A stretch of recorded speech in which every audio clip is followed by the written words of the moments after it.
A tort, in common law jurisdictions, is a civil wrong that unfairly causes someone else to suffer loss or harm resulting in legal liability for the person who commits the tortious act, called a tortfeasor. Although crimes may be torts, the cause of legal action is not necessarily a crime, as the harm may be due to negligence which does not amount to criminal negligence. The victim of the harm can recover their loss as damages in a lawsuit. In order to prevail, the plaintiff in the lawsuit must show that the actions or lack of action was the legally recognizable cause of the harm. The equivalent of tort in civil law jurisdictions is delict. Legal injuries are not limited to physical injuries and may include emotional, economic, or reputational injuries as well as violations of privacy, property, or constitutional rights. Torts comprise such varied topics as auto accidents, false imprisonment, defamation, product liability, copyright infringement, and environmental pollution. While many torts are the result of negligence, tort law also recognizes intentional torts, where a person has intentionally acted in a way that harms another, and in a few cases strict liability, which allows recovery without the need to demonstrate negligence. Tort law is different from criminal law in that, torts may result from negligent but not intentional or criminal actions, and tort lawsuits have a lower burden of proof such as preponderance of evidence rather than beyond a reasonable doubt. Sometimes a plaintiff may prevail in a tort case even if the person who caused the harm was acquitted in an earlier criminal trial. For example, O.J. Simpson was acquitted in criminal court and later found liable for the tort of wrongful death. History: Roman law contained provisions for torts in the form of delict, which later influenced the civil law jurisdictions in continental Europe, but a distinctive body of law arose in the common law world traced to English tort law. The word tort was first used in a legal context in the 1580s, although different words were used for similar concepts prior to this time. Medieval period, torts and crimes at common law originate in the Germanic system of compensatory fines for wrongs, with no clear distinction between crimes and other wrongs. In Anglo-Saxon law, most wrongs required payment in money or in kind to the wronged person or their clan. Watii was paid to the king or holder of a court for disturbances of public order. A regeld, which was a murder fine based on a victim's worth, was intended to prevent blood feuds. Some wrongs in later codes were botlies, that is, unable to be compensated, and those convicted of a botley's crime were at the king's mercy. Items or creatures which caused death were also destroyed as deodans.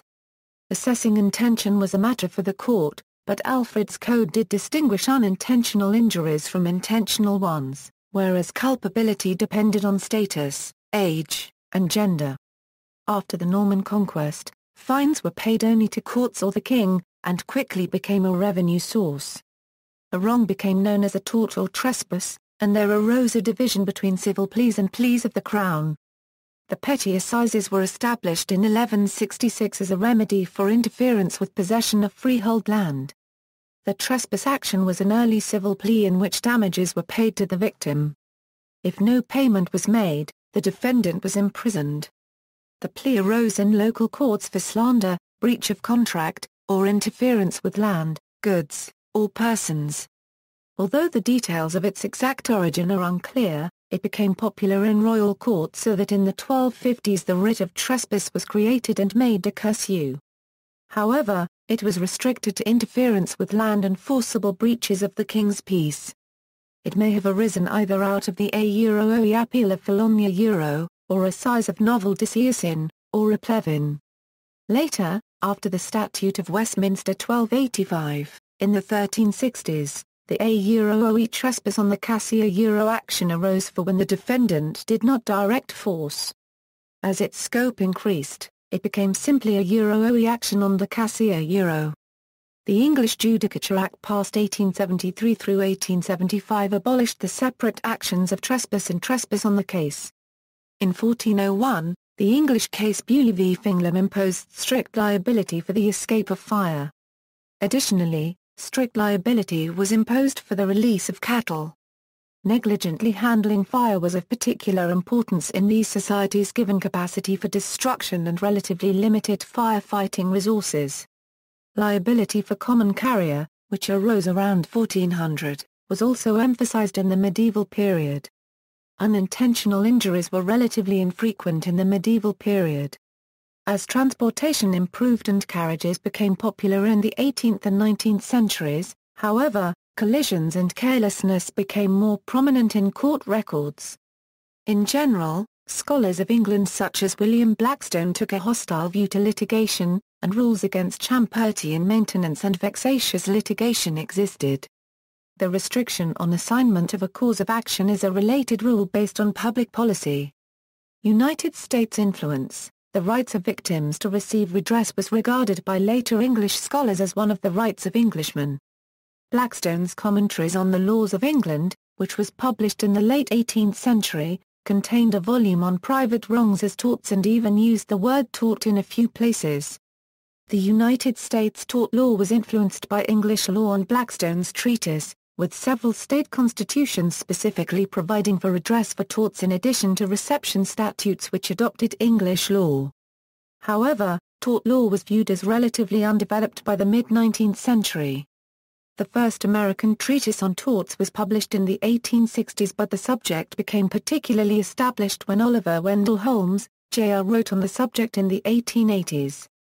Holmes' writings have been described as the first serious attempt in the common law world to give torts both a coherent structure and a distinctive substantive domain, although Holmes' summary of the history of torts has been critically reviewed. Modern development. The law of torts for various jurisdictions has developed independently. In the case of the United States, a survey of trial lawyers pointed to several modern developments, including strict liability for products based on Greenman v. Uber Power Products, the limitation of various immunities, comparative negligence, broader rules for admitting evidence, increased damages for emotional distress, and toxic torts and class action lawsuits. However, there has also been a reaction in terms of tort reform, which in some cases have been struck down as violating state constitutions, and federal preemption of state laws. Modern torts are heavily affected by insurance and insurance law, as most cases are settled through claims adjustment rather than by trial, and are defended by insurance lawyers, with the insurance policy, a deep pocket limit, setting a ceiling on the possible payment. Comparative law. In the international comparison of modern tort law, common law jurisdictions based upon English tort law have foundational differences from civil law jurisdiction, which may be based on the Roman concept of delict.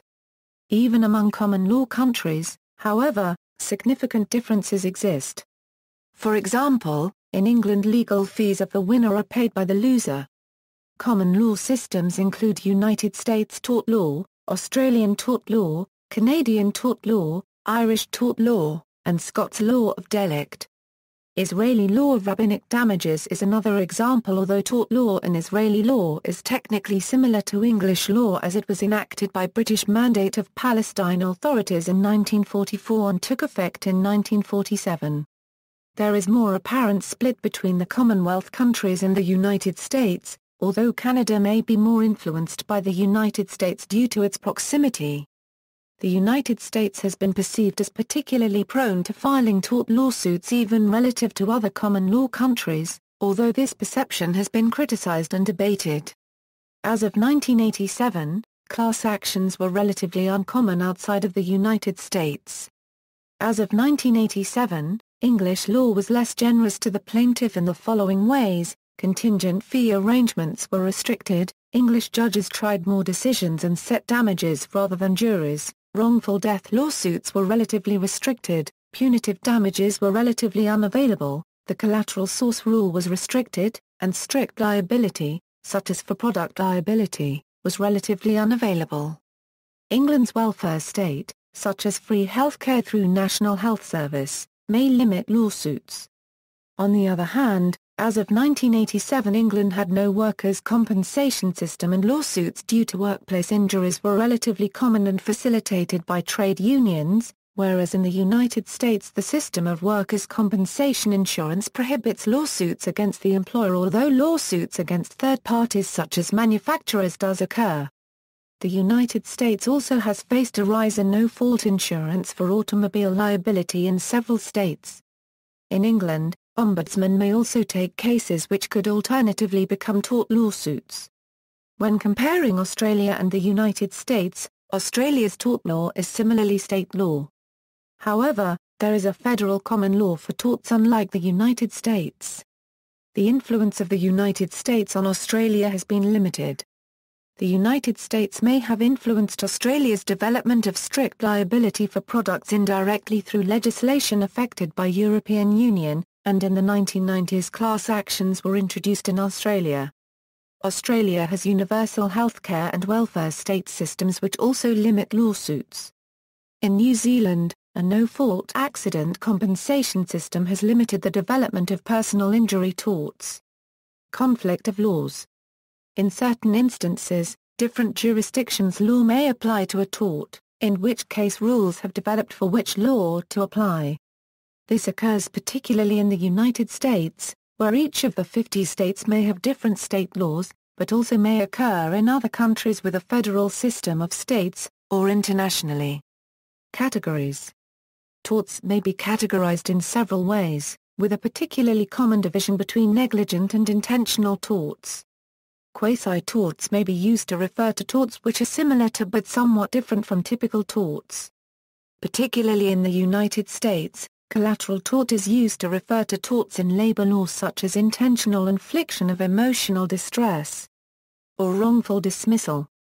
These evolving causes of action are debated and overlap with contract law or other legal areas to some degree. The standard action in tort is negligence. The tort of negligence provides a cause of action leading to damages, or to relief, in each case designed to protect legal rights, including those of personal safety, property, and, in some cases, intangible economic interests or non-economic interests such as the tort of negligent infliction of emotional distress in the United States. Negligence actions include claims coming primarily from car accidents and personal injury accidents of many kinds, including clinical negligence, workers' negligence and so forth. Product liability cases, such as those involving warranties, may also be considered negligence actions or, particularly in the United States, may apply regardless of negligence or intention through strict liability. Intentional torts include, among others, certain torts arising from the occupation or use of land. The tort of nuisance, for example, involves strict liability for a neighbor who interferes with another's enjoyment of his real property. Trespass allows owners to sue for entrances by a person on their land. Several intentional torts do not involve land. Examples include false imprisonment, the tort of unlawfully arresting or detaining someone, and defamation, where false information is broadcast and damages the plaintiff's reputation. In some cases, the development of tort law has spurred lawmakers to create alternative solutions to disputes. For example, in some areas, workers' compensation laws arose as a legislative response to court rulings restricting the extent to which employees could sue their employers in respect of injuries sustained during employment. In other cases, legal commentary has led to the development of new causes of action outside the traditional common law torts.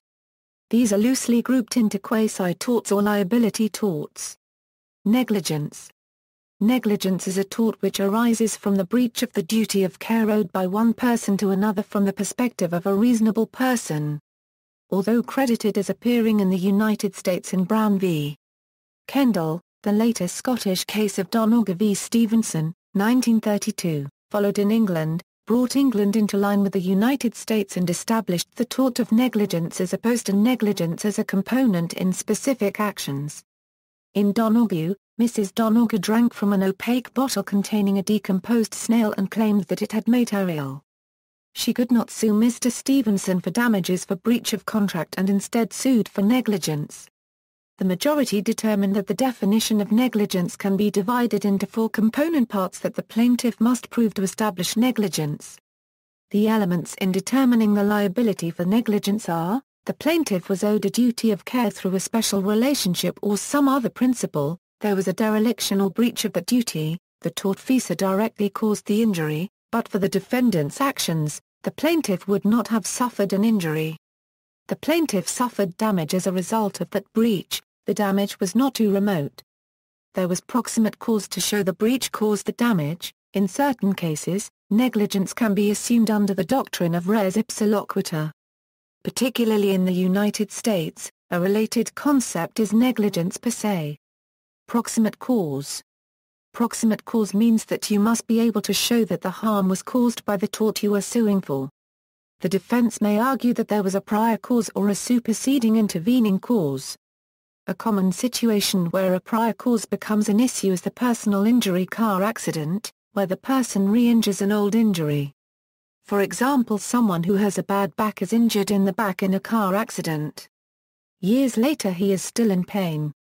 He must prove the pain is caused by the car accident, and not the natural progression of the previous problem with the back. A superseding intervening cause happens shortly after the injury. For example, if after the accident the doctor who works on you commits malpractice and injures you further, the defense can argue that it was not the accident, but the incompetent doctor who caused your injury. 1. Intentional torts. Intentional torts are any intentional acts that are reasonably foreseeable to cause harm to an individual, and that do so. Intentional torts have several subcategories. Torts against a person include assault, battery, false imprisonment, intentional infliction of emotional distress, and fraud, although the latter is also an economic tort. Property torts involve any intentional interference with the property rights of the claimant. Those commonly recognized include trespass to land, trespass to chattels, and conversion.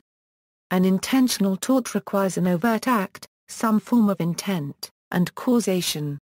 In most cases, transferred intent, which occurs when the defendant intends to injure an individual but actually ends up injuring another individual, will satisfy the intent requirement. Causation can be satisfied as long as the defendant was a substantial factor in causing the harm. Statutory torts. A statutory tort is like any other, in that it imposes duties on private or public parties, however they are created by the legislature, not the courts. For example, the European Union's Product Liability Directive imposes strict liability for defective products that harm people.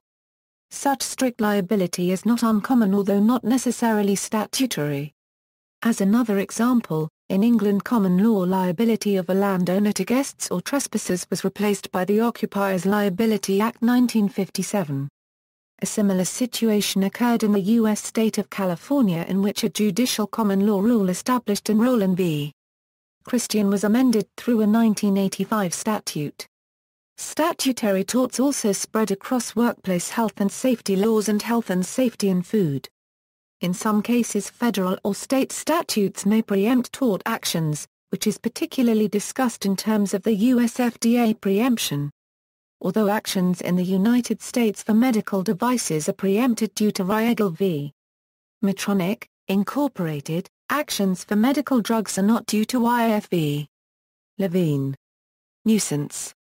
Nuisance is traditionally used to describe an activity which is harmful or annoying to others such as indecent conduct or a rubbish heap. Nuisances either affect private individuals or the general public. The claimant can sue for most acts that interfere with their use and enjoyment of their land. In English law, whether activity was an illegal nuisance depended upon the area and whether the activity was for the benefit of the Commonwealth, with richer areas subject to a greater expectation of cleanliness and quiet. The case Jones v. Powell provides an early example, in which a person's professional papers were damaged by the vapors of a neighboring brewery. Although the outcome of this case is unclear, Whitelock of the Court of the King's Bench is recorded as saying that since the water supply in area was already contaminated, the nuisance was not actionable as it is better that they should be spoiled than that the Commonwealth stand in need of good liquor. In Rollands v. Fletcher, strict liability was established for a dangerous escape of some hazard, including water, fire, or animals as long as the cause was not remote. In Cambridge Water Company Limited v Eastern Countries Lever plc, chemicals from a factory seeped through a floor into the water table, contaminating East Anglia's water reservoirs. Defamation. Defamation is tarnishing the reputation of someone. It has two varieties, slander and libel. Slander is spoken defamation and libel is printed or broadcast defamation. The two otherwise share the same features, making a factual assertion for which evidence does not exist. Defamation does not affect or hinder the voicing of opinions, but does occupy the same fields as rights to free speech in the First Amendment to the Constitution of the United States, or Article 10 of the European Convention of Human Rights. Related to defamation in the U.S. are the actions for misappropriation of publicity, invasion of privacy, and disclosure. Abuse of process and malicious prosecution are often classified as dignitary torts as well. Business torts. Business or economic torts typically involve commercial transactions, and include tortious interference with trade or contract, fraud, injurious falsehood, and negligent misrepresentation. Negligent misrepresentation torts are distinct from contractual cases involving misrepresentation in that there is no privity of contract. These torts are likely to involve pure economic loss, which has been less commonly recoverable in tort.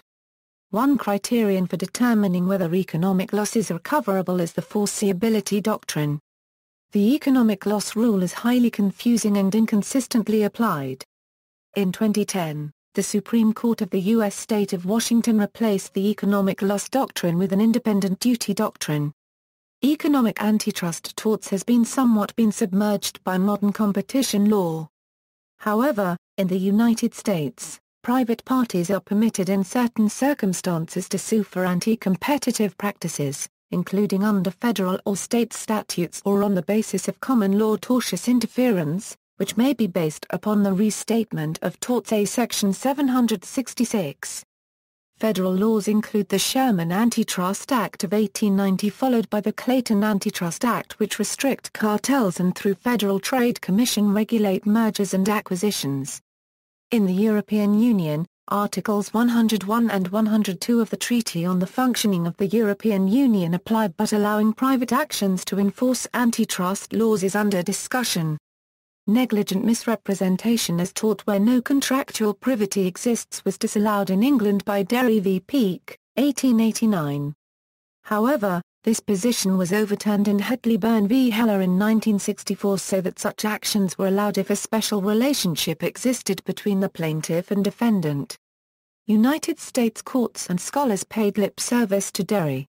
However, scholars such as William Prosser argued that it was misinterpreted by English courts. The case of Ultra-Mares Corporation v. Touche limited the liability of an auditor to known identified beneficiaries of the audit, and this rule was widely applied in the United States until the 1960s.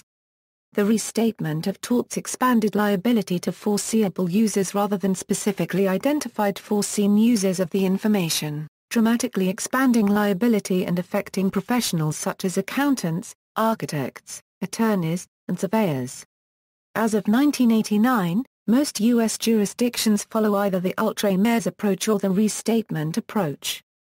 The tort of deceit for inducement into a contract is a tort in English law, but in practice has been replaced by actions under Misrepresentation Act 1967. In the United States, similar torts existed but have become superseded to some degree by contract law and the pure economic loss rule. Historically, fraudulent misrepresentation involving damages for economic loss may be awarded under the benefit of the bargain rule, which awards the plaintiff the difference between the value represented and the actual value.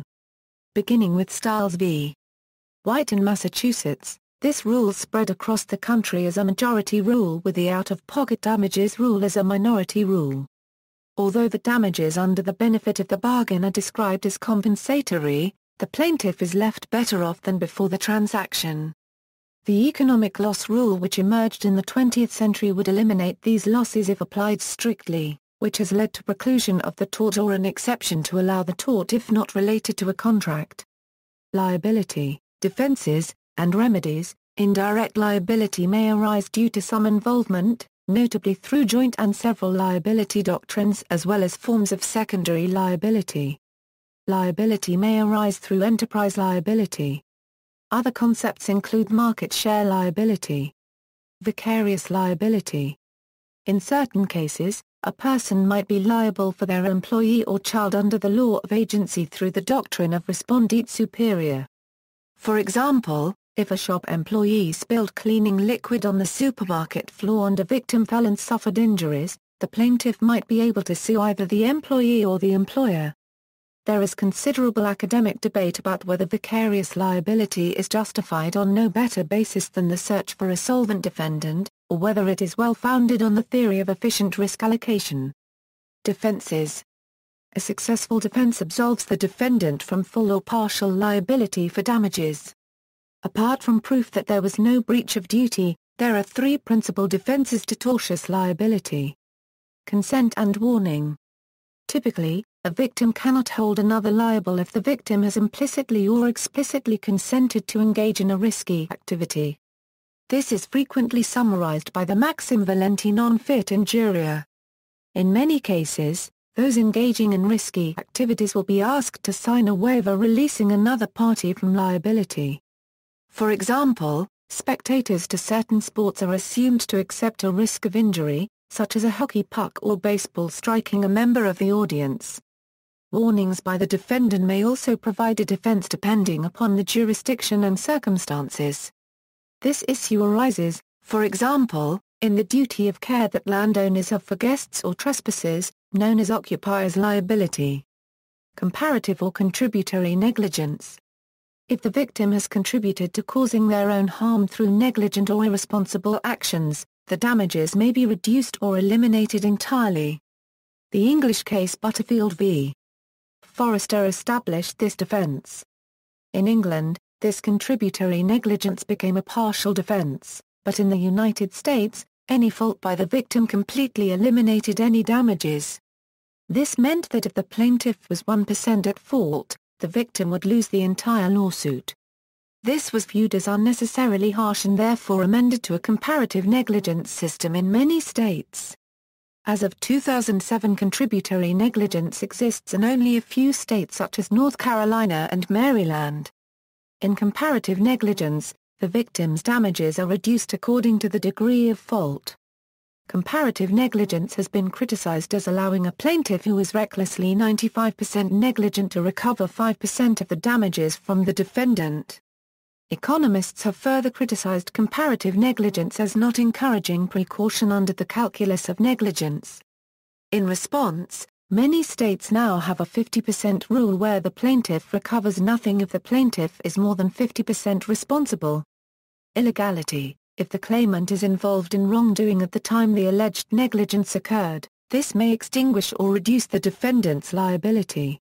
The legal maxim extirpe causa non oritur actio, Latin for no right of action arises from a despicable cause.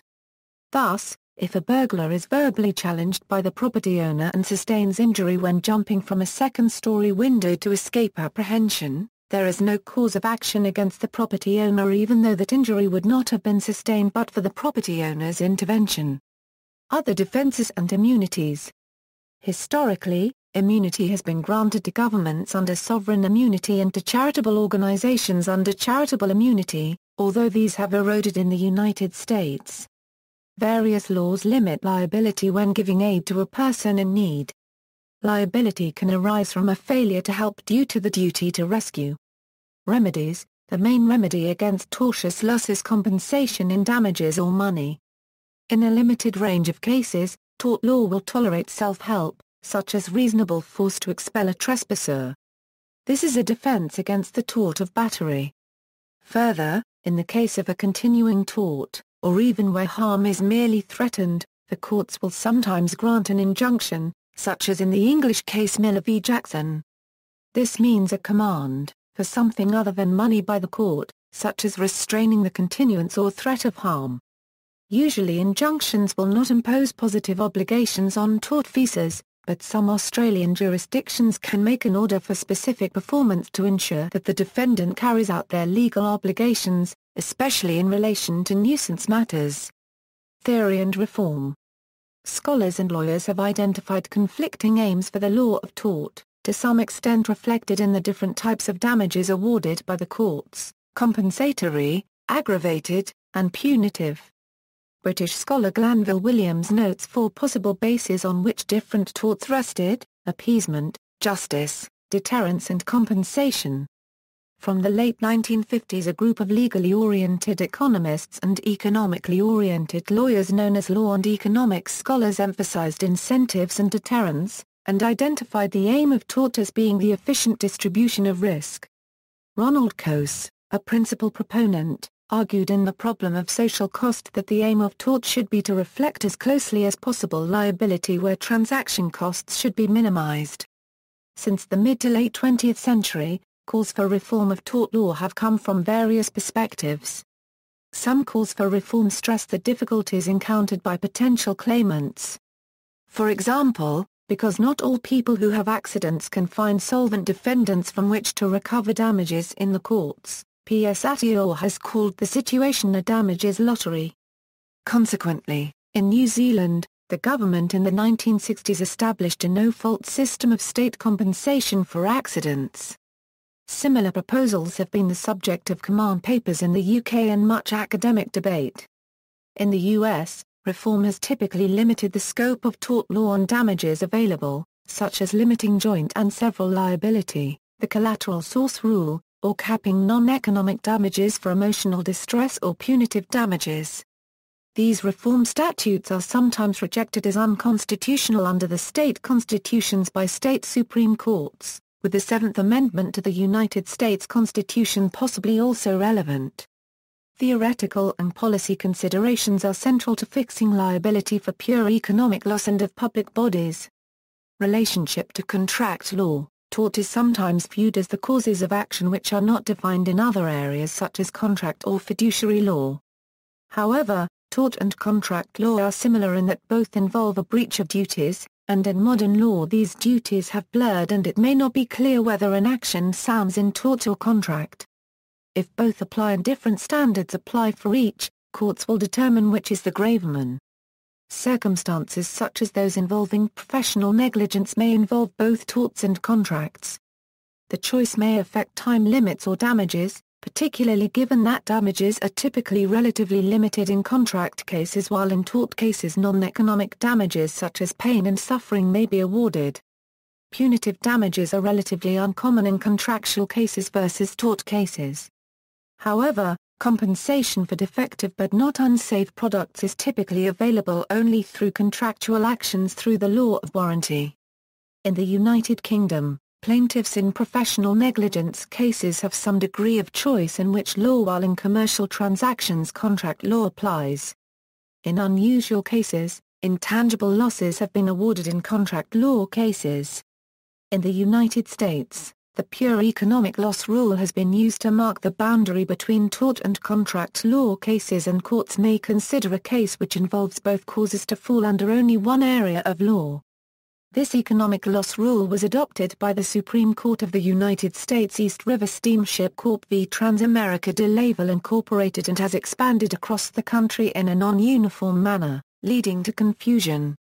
Among other examples, the tort of insurance bad faith arises out of a contractual relationship, and collateral torts such as wrongful dismissal involving possible overlap with labor law contracts. Overlap with criminal law. There is some overlap between criminal law and tort. For example, in English law an assault is both a crime and a tort. A tort allows a person, usually the victim, to obtain a remedy that serves their own purposes. Criminal actions on the other hand are pursued not to obtain remedies to assist a persona although often criminal courts do have power to grant such remedies but to remove their liberty on the state's behalf. This explains why incarceration is usually available as a penalty for serious crimes, but not usually for torts. In early common law, the distinction between crime and tort was not distinct. The more severe penalties available in criminal law also means that it requires a higher burden of proof to be discharged than the related tort. For example, in the O.J. Simpson murder trial, the jury was not convinced beyond reasonable doubt that O.J. Simpson had committed the crime of murder. But in a later civil trial, the jury in that case felt that there was sufficient evidence to meet the standard of preponderance of the evidence required to prove the tort of wrongful death. Many jurisdictions, especially the U.S., retain punitive elements in tort damages, for example in antitrust and consumer-related torts, making tort blur the line with criminal acts. Also, there are situations where, particularly if the defendant ignores the orders of the court, a plaintiff can obtain a punitive remedy against the defendant, including imprisonment. Some torts may have a public element for example, public nuisance and sometimes actions in tort will be brought by a public body. Also, while criminal law is primarily punitive, many jurisdictions have developed forms of monetary compensation or restitution which criminal courts can directly order the defendant to pay to the victim. See also, Outline of Tort Law, Index of Tort Articles, Notes. Bibliography, Deakin, Johnston and Marxinis. Marxinis and Deakin's Tort Law. Oxford, Oxford University Press. ISBN A978-0-19-928-246-3. Mark Lunny, Ken Elephant, Tort Law, Texts, Cases 2nd ed. Oxford University Press, ISBN 0-19-9025-9. Van Gerven, W.A.L. Cases, Materials and Text on National, Supranational and International Tort Law. Oxford, Hart Publishing. ISBN A1-84113-139-3. External links, Irish Citizens Information Board.